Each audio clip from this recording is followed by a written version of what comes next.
Under the dim lights of a peaceful American neighborhood where life seems to flow smoothly, Colonel Alexander Carter, a hero who has just returned from 2 years of tireless fighting on the battlefield, longs for a peaceful life with his family.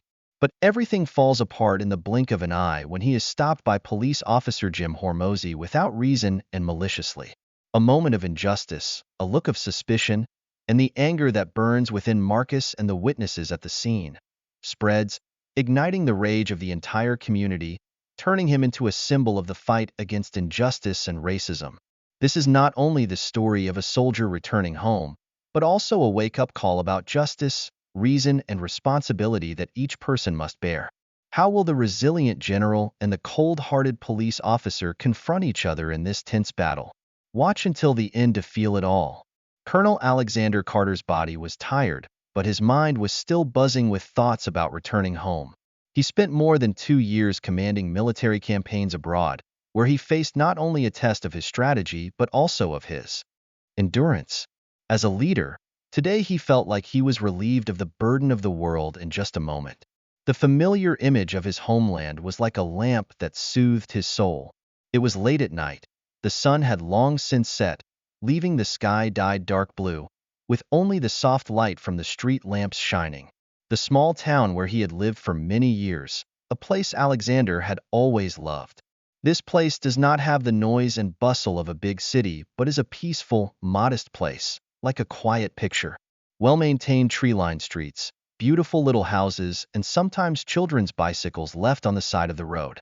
It was completely different from the harsh deserts and mountains where he had spent the past few years coordinating and making life-or-death decisions. His beloved wife, Emily, is waiting for him at home. Before that, she had reminded him to stop by the grocery store to buy a few things. A simple task that felt almost surreal after months of military protocol and official meetings. Important. Alexander silently appreciated the simple things he once missed: a little food on the kitchen table, the scent of morning coffee, and the laughter of his children in the backyard. Alexander took a deep breath, enjoying the silence of the night as he drove down the town's main street. At this time, the town has fallen asleep, the streets are deserted. Only a few cars parked along the sidewalk, and sometimes a stray cat passes by. He gently held the steering wheel and lowered the window to let the cool night air in. The scent of the trees and moist soil reminded him that, even though everything changed, some things never disappeared. The radio gently played a slow jazz melody, blending into the peaceful night. Alexander felt relaxed for a long time. He was no longer Colonel Carter, who commanded thousands of soldiers with life-or-death decisions. Right now, he's just Alexander, a husband, a father, and a friendly neighbor. Memories of the return trip gradually flooded his mind. Images of his children running towards him at the airport, their small arms hugging him tightly as if afraid he would disappear again. Emily's smile was filled with emotion as she hugged him tightly, whispering softly how proud she was. Those are the moments that make every sacrifice worth it. However, in his heart, there was still a part of him that had difficulty adapting from the stressful battlefield to a peaceful family life. It wasn't what they trained him for, but tonight, there were no more worries. Alexander feels stable enough to return to daily life. He turned onto the road that led to the grocery store at the edge of town. The parking lot was almost empty, with only a few scattered cars. The store was still open, its neon sign buzzing in the darkness.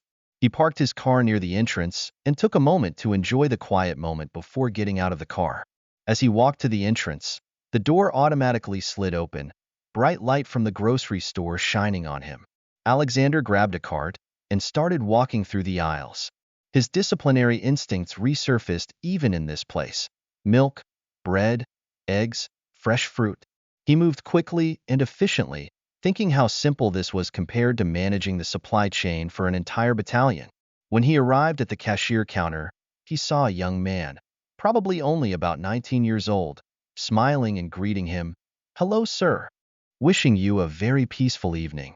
With a tired but polite smile, Alexander nodded slightly in response to the cashier's greeting.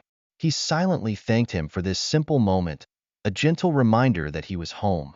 Alexander put the bags in the back seat, slid into the driver's seat, his hand lightly brushing the steering wheel. a familiar feeling that in just a few minutes, he would return home, where Emily was waiting with a smile. A gentle smile on his lips. A feeling of peace filled him, as if no matter what was happening out there, everything would be okay. Alexander returned to the main road towards his neighborhood. The town was still in silence. Only occasionally there was the sound of leaves rustling or the sound of a car passing by. Far away, the peaceful atmosphere lulled him into a relaxed state, and his mind began to wander about the plans he and Emily had discussed for a weekend family barbecue. Perhaps a trip to the lake, a small outdoor party. Alexander smiled as he imagined those warm moments, those peaceful days free from responsibilities, and it was all wonderful. But then the faint glow of headlights appeared in his rearview mirror. At first, just a fleeting glimpse of attention. It's not unusual for a car to pass by from time to time, but this light still quietly follows closely behind. The lights did not pass, but kept the distance close enough for Alexander to recognize that it was a police car. Its shape stands out even in the dark. He frowned but continued driving, making sure he didn't speed or do anything wrong. However, the feeling of insecurity began to rise. As soon as the police car's lights suddenly flashed red and blue, the light reflecting the entire street behind, Alexander's heart sank. Military experience reminded him to stay calm. He quickly parked the car on the side of the road, took his ID card and vehicle registration documents. Even though tensions were rising, he told himself he had done nothing wrong. Perhaps this was just a routine check. As the police officer approached his car window, Alexander kept his hands on the steering wheel, making no sudden movements to stay safe. But as the policeman's figure got closer, he realized something was wrong. The policeman walked with a determination, almost ferocity, that did not match the peace of the night. Alexander rolled down the window and nodded politely, the light illuminating the officer's nameplate. Jim Hormozy. Jim's eyes were judgmental, a heavy look that Alexander didn't understand why. License and registration, Jim barked in a sharp, almost commanding voice. Alexander calmly handed over the papers and responded, "Here, officer. I am Colonel Alexander Carter of the United States Army." But Jim didn't seem to hear, or worse, didn't care. His eyes only glanced quickly at the papers, and then became more serious. "Step out of the car," Jim ordered, his hand hovering near the holster, the tension in his voice making Alexander briefly confused but comply. He slowly walked out, his hands raised gently to show that he was not dangerous. "What's going on, officer?" Alexander asked, his voice calm but unable to hide his surprise. Silent. Jim did not respond but immediately pushed Alexander towards the car, slamming him hard on the hood. The sudden push made Alexander stiffen, cold metal touching his skin. His breathing became heavy, and his chest was filled with feelings of anger and helplessness. "You're under arrest for resisting," Jim said, even though Alexander hadn't done anything. Before he could object, Jim twisted his arms behind him, violently handcuffing him. A small crowd began to gather on the sidewalk. A few people took out their phones to record the scene. Alexander caught a glimpse of faces, some frightened, some angry, and some just curious. But no one stepped forward, no one said a word. His chest was pressed against the cold hood of the car, his muscles tense as Officer Jim tied his hands tightly behind his back. Alexander felt a surge of disbelief as the situation unfolded so quickly that he had no time to process it. A few minutes ago, he was driving in peace, expecting warmth from his family, but now he was treated like a criminal without any explanation. This is not the first time Alexander has faced a stressful situation. He once stood in the middle of dangerous battles, where split-second decisions determined life or death. But this time is different. Danger comes not from a known enemy, but from a badge-bearer, one whose duty it is to protect. He remained calm, even though inside he was seething with anger. The years of military service, all the respect and dedication, no longer seemed to mean anything to Jim. To him, Alexander was not Colonel Alexander Carter, not an honorable man. He's just another person suspected without cause. Alexander clenched his jaw, feeling the weight of the absurd accusations weighing down on him. Resist? Really? Throughout the process, he simply followed instructions, remaining calm and respectful. There was no sign of any resistance or defiance in his actions, but that didn't seem to matter. Out of the corner of his eye, Alexander saw a few passers-by gathering on the sidewalk, some standing still, eyes wide in surprise, not knowing what to do. Others took out their phones and recorded the dramatic scene unfolding before their eyes. Alexander didn't know whether to feel relieved or even more hurt when he realized the eyes of strangers were focused on him, and the whole incident was being accidentally recorded on shaky phones. His military experience taught that it's all about image. How you present yourself to the world can save or ruin a situation. But now he was humiliated in front of civilians who probably didn't know who he was or what he had done for his country. A man in the crowd, wearing a baseball cap, shouted, "Hey man, that's Colonel Alexander Carter. He is a hero. What the hell are you doing?" But Officer Jim completely ignored him, his eyes still hard in cold determination, turning Alexander into an inanimate object rather than a person. Jim yanked Alexander toward the police car, shoving him against the front door before opening it. The officer's breathing was heavy, as if preparing for a more fierce confrontation, but Alexander remained silent, not resisting, because he did not need to prove anything. He believes that the truth will reveal itself. Just hope that it will not be too late. Just as Jim was about to push Alexander into the back seat, another police car sounded its siren, pulled up and stopped. The backup officer, a petite woman in her mid-30s, walked out with an agile look. That's Officer Jennifer Hayes, who has been on the job for nearly a decade and learned early on to trust her intuition. When she entered the scene, she realized something was wrong. Hayes approached, her eyes glancing at Alexander being held next to the car in a suppressed position. Jim looked almost hungry for action, ready for a confrontation. No one briefed Hayes on the situation when she was called in to assist, but when she saw the scene, she knew she needed to intervene. "Jim," she called, her voice professional but a bit urgent. "What is going on here?" Jim didn't turn around, his eyes still focused on Alexander. "In the situation here, I pulled this person over and he did not cooperate. He was arrested for resisting," Jim replied, his voice tense. Hayes frowned, looking closer at Alexander. Something flashed in her memory. She recognized this face. Images from news reports and profiles of military leaders came to mind. "Colonel Alexander Carter?" she asked, her voice soft but conscious of the truth. Alexander gently turned his head, meeting her eyes. "Yes, it's me," he replied calmly, his voice remaining calm despite the absurdity of the situation. Jim paused. That name seemed to awaken him from his aggression. Only now did he understand the truth. He was a colonel, a hero of the U.S. Army. That realization hit him like a boulder, making him take a step back, as if putting some distance from him might help him avoid the consequences. The crowd began to whisper louder. Some angrily shouted at Jim. Others continued filming. Hayes quickly stepped forward, standing between Alexander and Jim. "Jim," she said, her voice sharp and determined, "back off." Jim stood there, his face pale, sweat beading on his forehead. He opened his mouth to say something, but no words came out. In an instant, he realized his career and life had just plummeted. Alexander remained silent, even though anger simmered beneath the surface. He felt the eyes of the crowd, heard the whispers around him, but refused to let himself be overwhelmed by anger. He overcame much greater battles. He survived dangerous war zones, lost comrades, and shouldered the responsibility of leadership. This was another battle, one he did not expect, but he would face it with pride. Finally, Jim stumbled, backing away with shaking hands, trying to regain his composure. "I don't know," he muttered to himself, but it was too late. Everything was falling apart. "Hayes seeing this won't go quiet.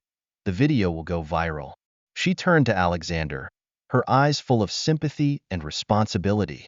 "Colonel Carter, I sincerely apologize for what happened. We will handle this." Alexander nodded slightly, his wrists still cuffed.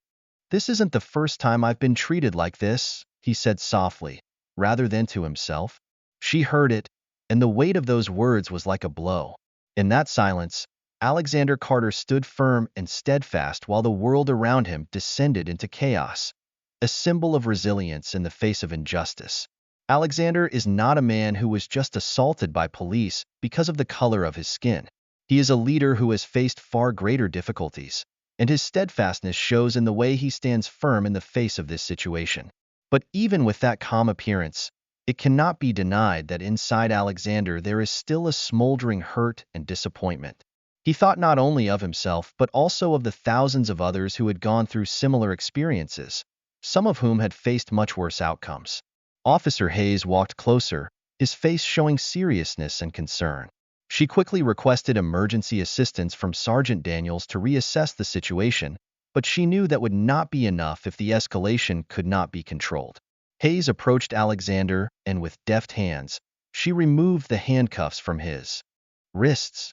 "I'm sorry, Colonel Carter," she said, her voice filled with regret and remorse, regretful that what had happened. When the handcuffs fell, Alexander gently rubbed his wrist, feeling the cool air touch the mark from the cold handcuffs, but he remained calm and did not show his dissatisfaction. Alexander turned to face the crowd, now larger, and expressed his anger openly. The whispers turned into boos of disappointment, which contained the collective pain of witnessing the sight of another black man, yet a prestigious figure, being treated unfairly. "That's Colonel Alexander Carter," a woman in the crowd shouted, her voice filled with surprise and disappointment. "The one who appeared on TV, the one who fought for this country." Another man replied, holding up his phone to record every moment of this event. The energy from the crowd's anger radiated, almost like a suffocating heat. Hayes sensed it and glanced quickly at Jim, who stood motionless with his face pale and his terrified eyes fixed on Alexander, as if the truth of his actions had finally hit him. I don't know," Jim stammered, his voice shaking, completely losing his previous arrogant confidence. Alexander finally turned to face Jim, his calm but determined gaze making the young officer flinch. For a long moment, both were silent, the atmosphere between them thick with tension. Only the distant whispers of the crowd mixed with the flashes from the cameras. "You don't care who I am," Alexander said, his voice low but heavy enough to quiet the crowd for a moment. "You only see the color of my skin and think I'm a threat. That's all you need to justify this action." Jim tried to swallow, the feeling of shame covering him like a heavy cloak. He opened his mouth to say something, but no words came out, because he knew that no amount of excuses could turn this situation around. Alexander took a step closer towards Jim, his eyes steady. "You don't know anything about me, but I'll tell you something," he said, his voice steady. "I have spent my entire life serving this country. I have led soldiers into battle, made life or death decisions, and protected the freedoms that people like you enjoy every day. And this is how I was treated. This is the thanks I received." Alexander's words were like a knife piercing Jim's self-esteem. Alexander's righteous anger made the officer feel small and insignificant. He spent his entire career believing that his badge gives him power and control, but now he must face the consequences of his actions. The crowd became more restless, anger rising as they witnessed the exchange. Screams for justice rang out, boos of protest became more intense, and a voice rang out from behind. "This is why we protest. This is why we fight." Hayes stood between Alexander and Jim, trying to calm the situation. "Colonel Carter," she said, her voice calm but firm. She looked at Alexander, her eyes filled with pleading. "I understand how you feel, and you have every reason to feel that way, but please let us handle this situation." Alexander met Hayes' eyes, and in that moment, he realized that she wasn't the problem here. Hayes' presence diffused the situation, and she acted to right Jim's actions, but the damage was done. Not just to Alexander, but to all black men and women. Color has experienced the same thing. "This isn't just about me," Alexander said quietly, his eyes scanning the crowd before looking back at Hayes. "This is about a system that has allowed these things to continue to happen, about accountability." Hayes nodded, feeling the weight of his words. She understood that what happened was not an isolated incident, but part of a larger, unjust pattern. "I understand that," she said softly, lowering her gaze for a moment before looking up with determination. "I will make sure this is handled properly." Before Alexander could react, another police car rushed to the scene. Sergeant Daniels, An older man with a stern expression got out of the car. His eyes quickly assessed the situation when Hayes reported. "Colonel Carter," Daniels said, nodding respectfully, "I'm truly sorry for what happened here tonight. This is not the way we operate on this force, and I assure you that there will be an investigation into Officer Jim's conduct." Alexander looked at Daniels for a moment, his expression hard to read. "An investigation?" he repeated, his voice heavy and full of disbelief. "How many investigations have there been? How many times have we heard these promises?" Alexander's words cut to the heart of the problem, a problem that goes beyond the conduct of a single officer, but is a systemic problem of justice and accountability. The surrounding crowd became more and more restless. The booing became more intense, creating a wave of indignation. Daniels raised his hand as if to reassure. "Please calm down, everyone," he said loudly, his voice firm. "We will handle this. Please give us time to do our job." But the crowd no longer believed the promises. Boos demanding justice rang out. No one remained silent. Alexander stood tall among it all, looking at the faces in the crowd, people of anger, frustration, pain. He turned back to Daniels, his eyes filled with determination, as if to say that this moment was not just his, but everyone standing beside him. Alexander's voice was calm but determined. "This can't be just another investigation. This must be the start of real change that everyone needs to see." Sergeant Daniels nodded slowly, his face serious. "You're right, Colonel, and I'll make sure this isn't covered up." When Daniels finished speaking, Jim remained silent, his face pale and his body trembling. He knew what was coming and nothing could prepare him for the public and private judgment he was about to face. The crowd no longer wanted to stand by and watch, and Alexander could no longer ignore it. Within just a few hours, the video recording the unjust arrest of Colonel Alexander Carter spread at breakneck speed, appearing on every social media platform. Each clip sparked outrage, with hashtags like #JusticeForAlexander and #InPoliceBrutality quickly trending globally, sparking an online movement. The story spread strongly, continuously reported not only by local news stations, but also by national media outlets. Famous journalists and commentators dissected every frame of the incident, from the suspicion in Alexander's eyes to the moment Officer Jim realized his grave mistake. This is not just another case of abuse of power, but an image of a national hero being treated unfairly right in the country he once protected. Not only the media and the public are concerned, human rights organizations, famous figures, and political leaders have also called for immediate action, demanding immediate action. Justice for Alexander. Human rights organizations are taking advantage of this moment to strengthen their voices against police abuses and promote reform at both the local and national levels. The small town where the incident happened suddenly became the focus of national attention.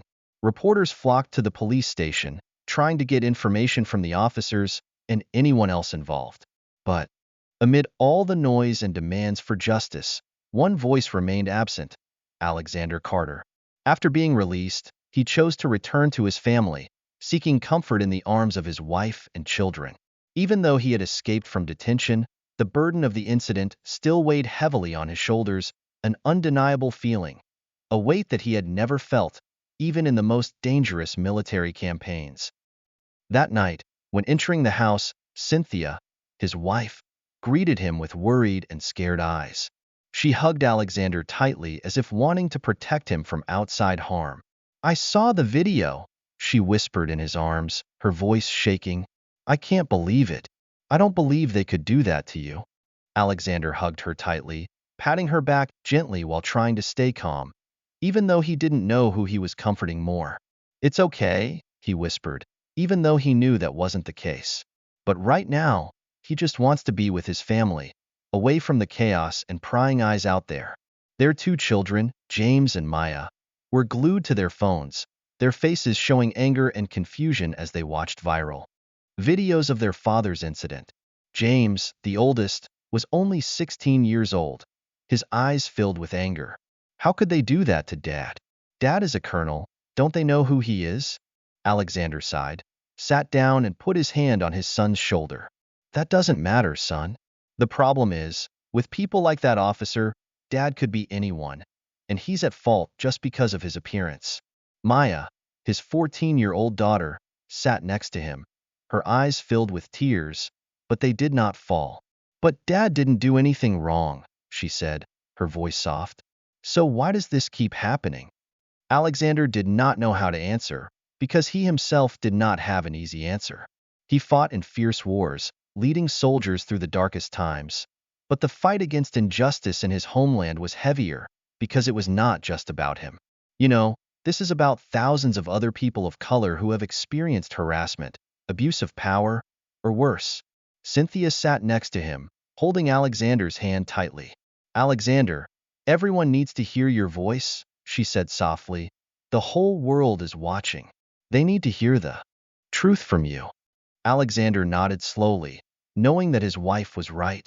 But the idea of facing the media and public attention made him feel overwhelmed. All his life he served with actions instead of words, but now, he understands that the whole world is waiting for his voice. In the following days, Alexander remained silent, while public opinion continued to react. Protests erupted across the country, not just in his town, but also in major cities such as New York, Los Angeles, Chicago, and Washington, D.C. Footage of his arrest became the latest symbol in the fight against police brutality and systemic racism, turning Alexander Carter into an icon whether he liked it or not. In his town, a crowd of protesters gathered in front of the police station, holding up signs demanding justice. Banners like "Justice Now" and "No one is above the law" echoed everywhere, with energy boiling in the air, as if just waiting to explode. While outside, the protest crowd remained peaceful, chanting slogans like "Black Lives Matter" and "No Justice, No Peace." Inside the police station, everything was chaotic. Officer Jim has been suspended without pay pending an investigation. The police department tried to control the situation, but tensions increased. Sheriff Arthur Collins, a middle-aged man no stranger to controversy, faces pressure on a completely different level this time. His every word is analyzed by the media, every action is scrutinized by the public. "Our department takes these allegations very seriously," Collins said, but he knows he is facing a bigger crisis than ever before. Chief Collins stood in front of the press conference podium on the second day after the incident, his face clearly showing fatigue and pressure. "We are conducting a full and thorough investigation into Officer Jim's actions. If any wrongdoing is discovered, he will be held responsible." His words floated in space, but few people believe this promise anymore. The community has seen too many times where investigations end without bringing justice. Officers are placed on administrative leave and then return to the same position, and the same thing happens again and again. In the days that followed, Officer Jim's life slowly became stagnant. The video recording of his violent arrest of Colonel Alexander Carter became an indelible stain on his career, and all efforts at damage control proved hopeless. Initially, Jim tried to justify to friends and colleagues that he did not know who Alexander was, it was just a misunderstanding. But as public outrage grew, even those closest to him gradually distanced themselves. Colleagues who were once quick to defend him now want nothing to do with it, and Jim's life becomes a living nightmare. Protesters gathered outside Jim's home, holding signs demanding justice.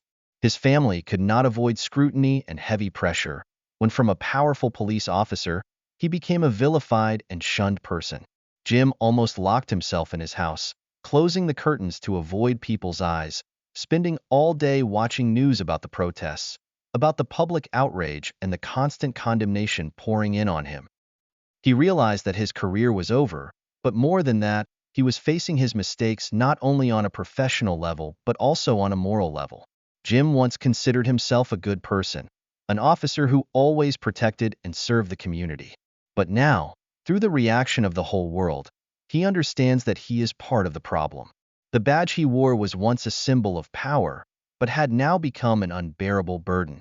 He realizes that his blind confidence in his power has led him to this point, where his life is falling apart before his eyes. Meanwhile, Alexander Carter still chose to remain silent, observing the developments from his peaceful home. He knew that eventually, he would have to speak up to face the truth and get his message across, but he wanted to do it his way, not just in response to the media or protests. Love. Alexander wanted his words to carry the weight of not only his own experience, but also those of those who have been treated unfairly by the system. In the small, dimly lit apartment, Jim sat alone, the flickering light from the TV screen shining on his tired face. The news anchor's voice rang out, reporting on the protests and the need for justice after the video went viral. In just a few days, his life has turned upside down, and now Jim is the focus of a storm of public criticism. Self-confidence has been shattered, and every passing moment is a reminder of an irreversible mistake. Jim has hardly dared to step out of the apartment since the incident. Protesters constantly gathered outside his house, and his phone rang continuously with messages from old friends, faint words of support, and even terrible insults. Some people sent threats, reminding him that he needed to be careful because of what he had done. The badge that he was once proud of has now become so heavy a burden that he can no longer escape the consequences of his actions. In the dark room, Jim sat in a chair, his hands shaking as he held his phone and scrolled through countless articles and social media posts, every headline blaming him. National hero was persecuted, racist police arrested the wrong person. Words that constantly reminded him of his mistakes. There was no way to justify his actions, and he remembered that night. The moment he saw Alexander Carter's car, immediately judging that something was wrong. Even now, when he thought back, he still felt the coldness of fear and regret rising. "I don't know," Jim muttered to himself, trying to console himself, but deep down, he knew the excuse was useless. The problem wasn't that he didn't know who Alexander Carter was, it was that he saw a black man and immediately assumed it was a threat. That's an assumption based entirely on Alexander's skin color. Jim was ingrained with prejudice through years of working in a system he was sworn to serve. He was once part of the problem, and now that truth is clearly visible before his eyes, there is nothing left to deny. That thought made him feel pain. His whole career, he always believed that he was a good police officer, that he was protecting the community. But now, he realizes he has become the spitting image of a system that taught him to view people of color like Alexander with suspicion. A sudden knock on the door pulled Jim out of his thoughts, his heart pounding. He wasn't expecting anyone to visit, and especially with the tension and protests outside, he became wary. A familiar voice said, "Jim, it's me, Sergeant Arthur Daniels." "Open the door." Jim hesitated for a moment, but then stood up and opened the door. Sergeant Daniels stood there, his face pensive, his eyes filled with exhaustion. Jim could tell that this was no social visit. Daniels entered the apartment, glancing around at the room cluttered with stacks of newspapers and unwashed dishes. Jim's apartment is now a reflection of the chaos in his life. "Man, Derek," Daniels muttered as he looked around, "you're falling apart." Jim said nothing, just sat down in his chair, his shoulders slumped. Daniels pulled a chair across from him, crossing his arms across his chest. The room was filled with a thick atmosphere of unsaid things. "Do you know why I'm here?" Daniels said, breaking the silence after a long moment. "This cannot go on forever." Jim stared at the floor, not daring to look his superior in the eyes. He clearly knew that the investigation had begun, and he had no illusions about what the outcome would be. His career was over, but not only his job but also his identity and belief in himself had collapsed. "I didn't think it would turn out like this," Jim muttered, his voice hoarse. "I didn't think it would explode like that." Daniel sighed and shook his head. "That's the problem, Derek. This isn't just about you. It's about a system that's been destroyed from within, and now, you've become the face of that ruin." Daniel's words cut deep into Jim's heart like a knife, making him feel numb. He tried to tell himself that this was just an isolated incident, that, if he could explain, everyone would understand. But Daniels was right. This is a bigger problem, and you're part of something much more wrong. "I thought I was doing the right thing," Jim said, his voice quiet. "I thought I was protecting everyone." Daniel sat closer, his expression softening a bit. "You may have thought so, but that night, you didn't protect anyone. You don't serve the community. You made a hasty decision based on prejudice, and now we all have to suffer the consequences of that." Jim felt his throat tighten. All these years, he always believed he was different, unlike the other bad cops he once condemned for abusing their power. But now, He realizes he is no different from them. He bowed his head, speechless, as Daniels continued. Honestly, Derek, the department can't save you from this. You're at the top of the list in every discussion about injustice, and they want to see someone held accountable. Jim heart pounded when he heard Daniels speak, the feeling that it had finally come. You're suspended, Daniels said, his voice regretful but firm. And once the investigation is complete, you will be fired. There is no other way. The department cannot afford to keep you. Those words were like a punch straight to Jim's stomach, making him feel suffocated.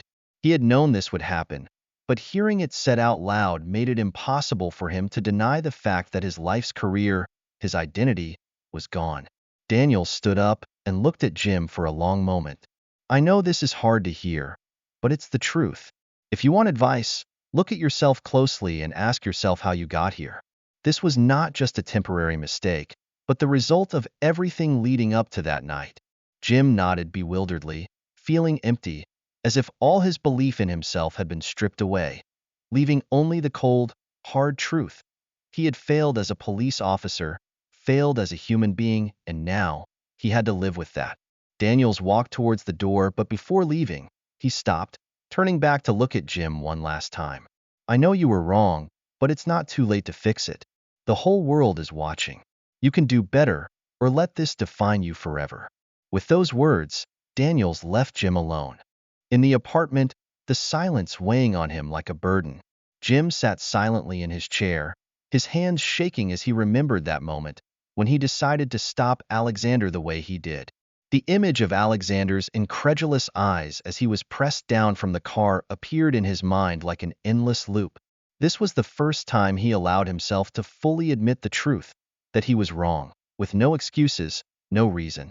His decisions were driven by prejudice, by fear, and by the power his badge conferred. And now, he has to pay the price for that mistake. Alexander Carter was a man who was unjustly treated and stripped of his dignity before the whole world. Jim couldn't imagine what that felt like, especially for a man who had devoted his entire life to his country, only to be treated like a criminal, simply because of the color of his skin. Guilt gnawed at him, deeply and relentlessly.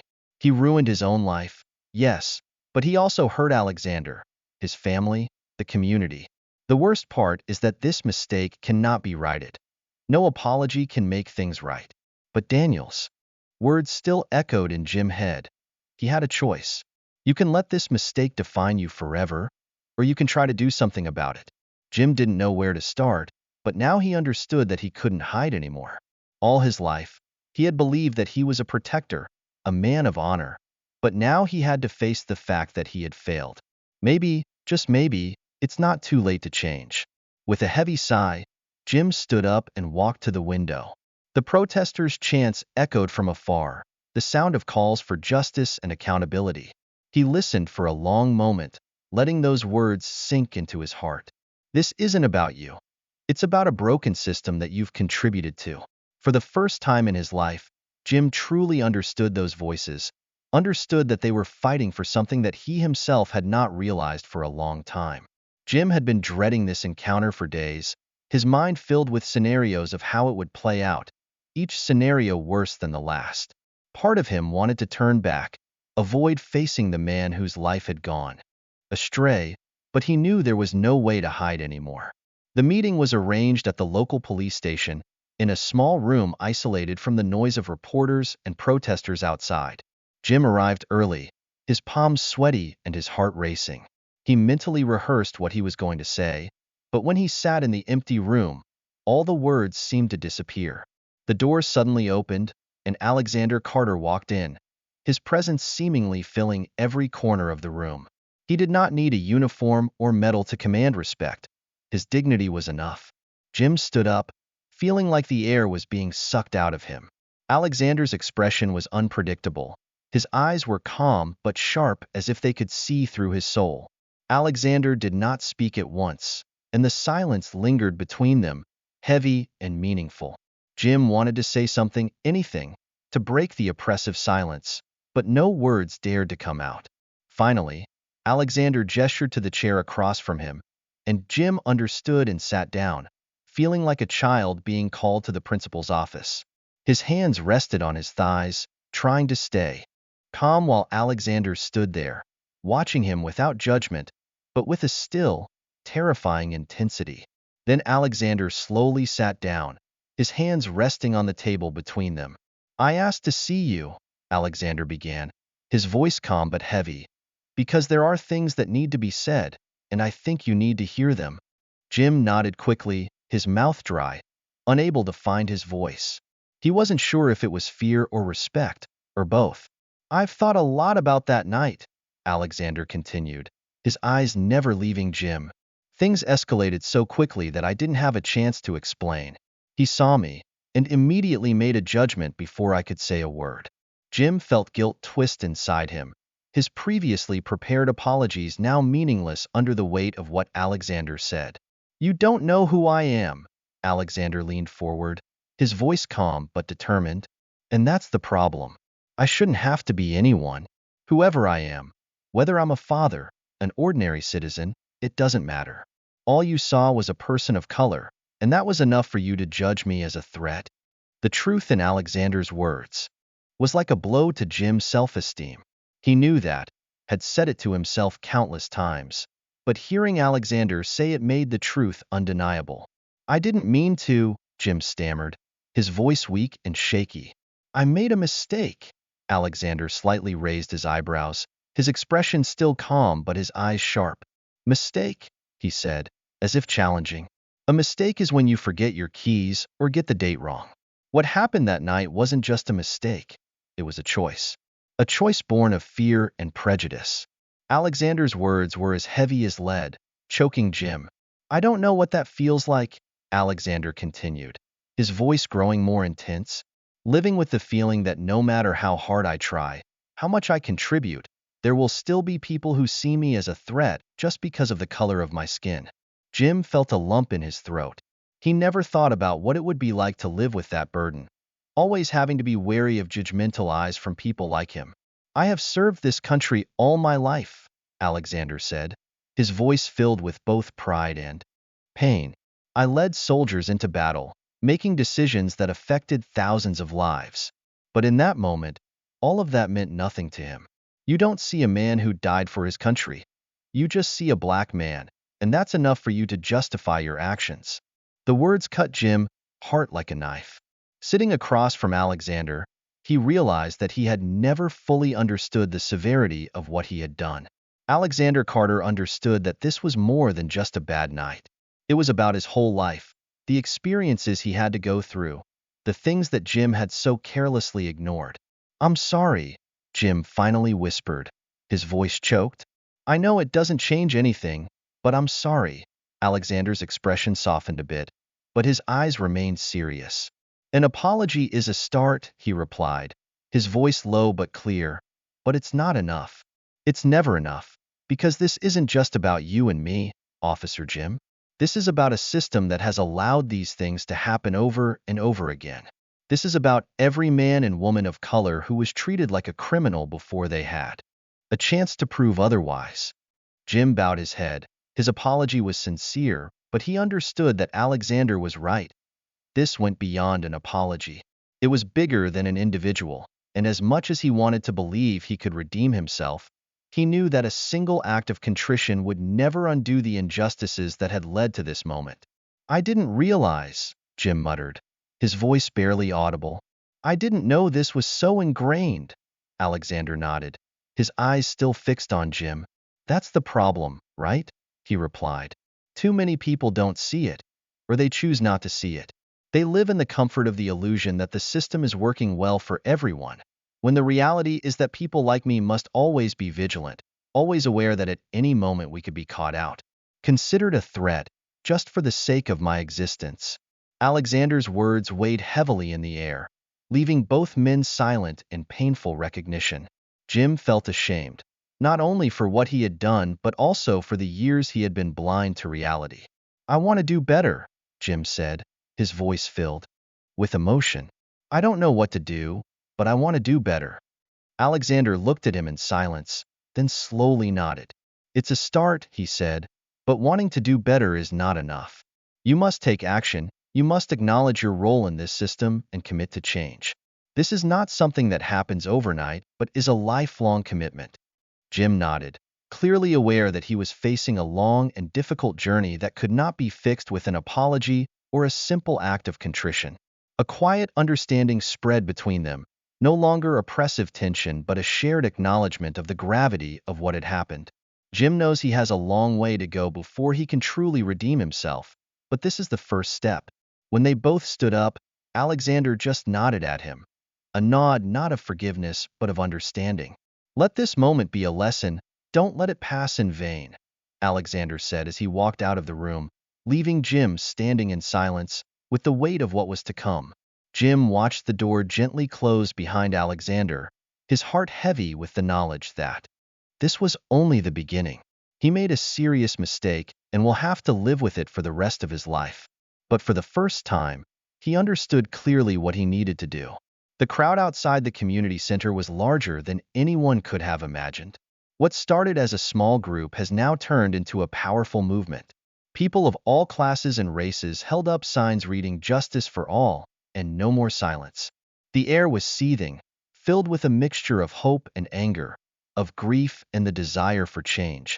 Inside the center, Alexander Carter stood by the window, sunlight filtering through the window glass casting long shadows on the floor. Just a few days ago, Alexander was an ordinary citizen, enjoying the peace of civilian life after many years of service. Now, he has become a symbol of resilience, the face of a movement demanding justice and fairness. Alexander took a deep breath, preparing for the speech he was about to give. It was not just his speech, but the voice of thousands and millions of people who were once overlooked and judged just because of their skin color. A gentle voice interrupted his thoughts. Alexander turned and saw Cynthia, his wife, standing in the doorway. She smiled gently, a knowing smile. Without saying a word, Alexander understood that she was his strong support through all these difficulties, a source of strength in the storm. He smiled, filled with gratitude. "They're ready for you," Cynthia said, her voice gentle as she stepped closer. "It's time." Alexander nodded, his face softening as he took her hand. "Thank you," he said, his voice low but filled with emotion. She just gently squeezed his hand in response, her eyes sparkling with pride. "You've had this for a long time," she whispered. Alexander smiled, let go of her hand, and turned toward the door leading to the stage, where the sound of the crowd was growing louder. Stepping onto the stage, Alexander felt the weight of the moment on his shoulders, but it was a burden he was willing to shoulder. Standing in front of thousands of people looking at him, Alexander stopped for a moment to observe. They are not just a crowd, but a community united by a desire for change. The cheers died down as Alexander approached the microphone. The air around him seemed to hum with anticipation, and he cleared his throat, eyes scanning the crowd, gathering his thoughts. At this moment, he knew that there was no way back. "Thank you all for being here," Alexander began, his deep voice cutting through the sea of people. "Today I stand here not as a general, nor as a leader, but as a human being, a black man who served this country, but was treated like one. Crime is just because of skin color." Those words echoed in the crowd. Many people seemed to see themselves in Alexander's story. Alexander continued, his voice becoming even stronger. "This isn't just about me. This is about all the people in this country who have been mistreated, disrespected, or deprived of dignity simply because of their race. This is about a system that has allowed these kinds of treatment to continue unchallenged for too long." Applause from the crowd echoed like ocean waves, supporting his every word. When the noise subsided, Alexander continued, "I have spent my whole life fighting for this country. I have made decisions that have affected the lives of many, giving everything I have to protect the freedom we all cherish." Alexander stopped for a moment, looking deeply at the faces ahead. "But what happened that night showed me that the war is not just taking place in distant lands, but is happening right on our streets, in our own communities." Alexander said with caution and determination, "We are at a crossroads. This is the moment when we have to decide whether to ignore the injustices happening around us or stand up and demand justice for not only ourselves but also for future generations." The crowd erupted with applause and cheers, giving Alexander strength. He looked at them, feeling the strong energy of everyone's support. I'm not here to say that the road ahead will be easy, Alexander continued, his voice calm but determined. We are fighting against centuries-old systems of racism, institutions of division and oppression. But if there is one thing I have learned from my years of service, it is that worthwhile battles are never easy. The crowd echoed like thunder again, showing strong support. Alexander felt a great emotion welling up inside him but tried to stay calm, knowing that this moment was much bigger than him personally. I didn't ask to be in this position, he said, his voice quiet. But now that I'm here, I'm going to use my voice. And I encourage each of you to do the same. Real change doesn't happen because one person speaks up, but when we all speak up together and hold the system accountable. Alexander paused, letting his words sink in. The crowd was quiet, listening with keen attention. I want to say this directly to those in law enforcement, Alexander continued, his voice filled with determination. We do not ask for special treatment. We only ask that you recognize us as equal human beings. Treat us with the same respect as you would yourself. Alexander's words resonated throughout the crowd, not just for the officers, but for those who have ever felt invisible, misunderstood, or mistreated. This is a historic moment, he said, his voice blazing with passion. We can choose to ignore it, or we can stand up and demand that this country live up to the ideals on which it was founded of equality, freedom, and justice for all. The crowd erupted again in cheers and applause. The sound seemed to fill the air, echoing from the surrounding buildings. Alexander stepped back from the microphone for a moment, letting the crowd's applause wash over. When the noise subsided, he leaned forward again, his voice filled with hope and determination. This fight is not over, he said, but we have just begun, and together we will win. The crowd erupted in cheers again, and Alexander stepped from the podium, looking down at the sea of enthusiastic people standing with him. When Alexander returned to the community center, Cynthia met him with a proud smile. She hugged him tightly, whispering, "You did wonderfully." Alexander smiled and returned her hug, filled with a feeling of peace. "We have a long way to go," he said softly, but his voice was filled with determination. "I know," Cynthia replied, looking deeply into his eyes. "But if anyone can lead us through it, it's you." Alexander looked out at the crowd that continued to chant, still full of energy and hope. For the first time since that fateful night, he felt a strong sense of purpose. His journey has just begun, and he is ready to lead the way. It is here that people gather weekly to discuss reform strategies, share their stories of injustice, and build coalitions. The community center is no longer just a meeting place, but has become a hub of change where people from all walks of life come together, united in a common goal: justice. Inside, Alexander Carter sat in a quiet room. In front of him were a series of documents spread on the table. He has worked tirelessly, not only as a public figure but also as the leader of a new organization formed in the wake of the protests, called the Coalition for Justice and Accountability. From its humble beginnings with a few volunteers, the organization has grown dramatically, attracting attention from activists, lawyers, teachers, and even some police officers across the country. Together, they propose meaningful reforms to the criminal justice system. Alexander leaned back in his chair, rubbing his eyes to dispel fatigue. The responsibility of the past few months weighed heavily on his shoulders, but it was a burden he was willing to bear. Every meeting, every speech, every rally reminds him of the importance of this work. This is not just about correcting a mistake, but about reshaping an entire system that has been damaged for generations. Alexander looked at the clock on the wall. It's almost time for today's meeting. They will discuss a new initiative to implement community oversight of the police department, a proposal that has attracted a lot of attention. The idea is to create a civilian panel with the authority to review cases of police misconduct, ensuring there is transparency and accountability. For Alexander, this was essential after his own experience. He understood that the community needed a voice to hold law enforcement accountable, not to punish, but to ensure they served fairly, without bias or prejudice. As he gathered his papers and prepared to leave the room, Cynthia appeared at the door with a gentle smile. "Are you ready?" she asked, her voice filled with warmth.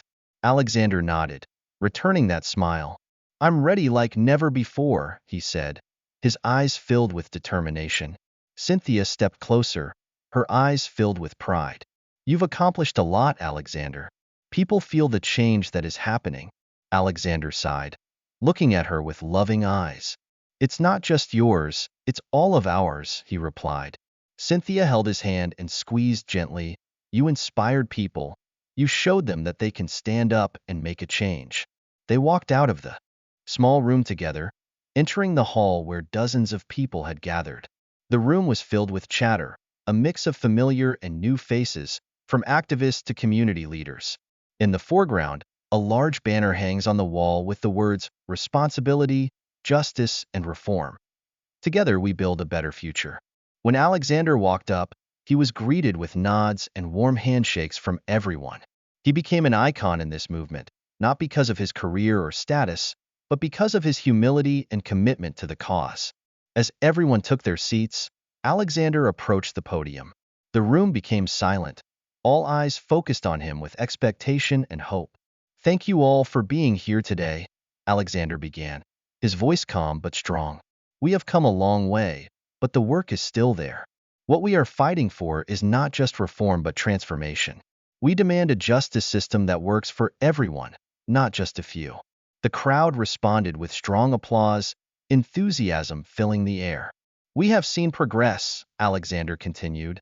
The police department has agreed to adopt some of the changes we proposed, including training on bias and establishing a civilian oversight board.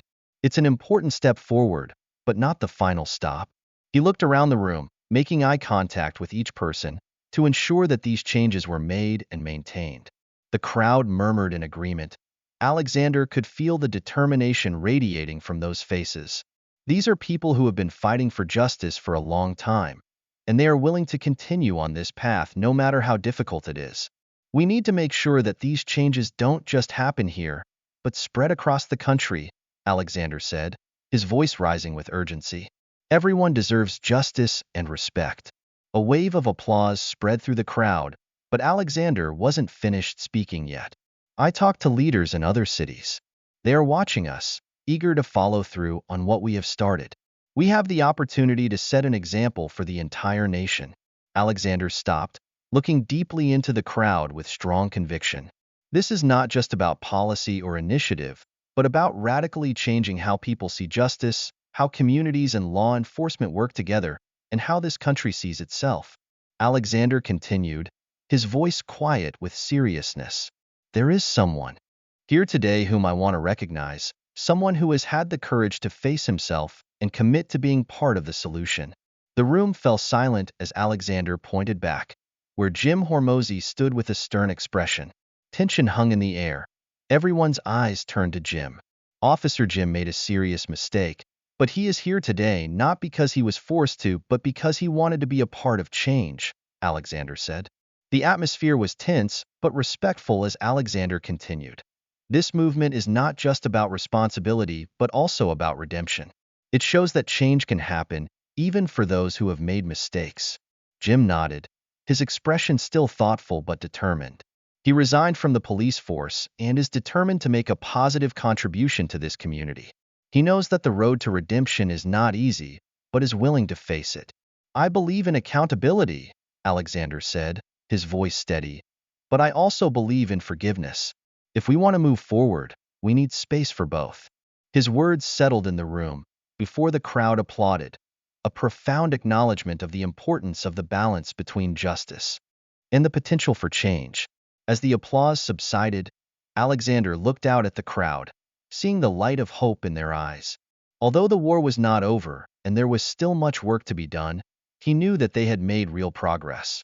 Looking at the faces of his companions, Alexander understood that they were ready to continue fighting to build a more equitable future for all.